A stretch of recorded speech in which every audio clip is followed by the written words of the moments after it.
Hello दोस्तों, तो हम आज बात करने वाले खेसारी लाल यादव जी और ऋतु चौहान का बहुत ही ज़बरदस्त वीडियो सॉन्ग के बारे में, जिसे गाए हैं खेसारी लाल यादव जी और शिल्पी राज जी और लिखे हैं प्रकाश बारूद जी, वही प्रकाश बारूद जी जो कि कोको कोला सॉन्ग को लिखे थे।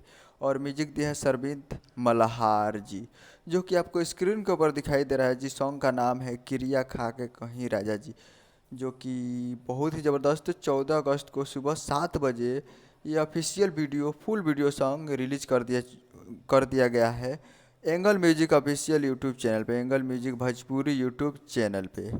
जिस तो जाइए और जाकर Angle Music official video, Angle Music Bhojpuri YouTube channel पे फुल वीडियो सॉन्ग आप जाकर सुन सकते हैं। उम्मीद कर रहा हूँ वीडियो अच्छा लगा होगा, तो चैनल को सब्सक्राइब करके बेल आइकन प्रेस कर दिए, ताकि ऐसे खेसारी लाल यादव जी के लेटेस्ट न्यूज लाते रहें। मिलते हैं अगले वीडियो में।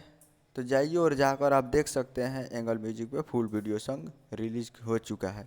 तो मिलते हैं अगले वीडियो में, तब तक के लिए जय हिंद, जय भोजपुरी।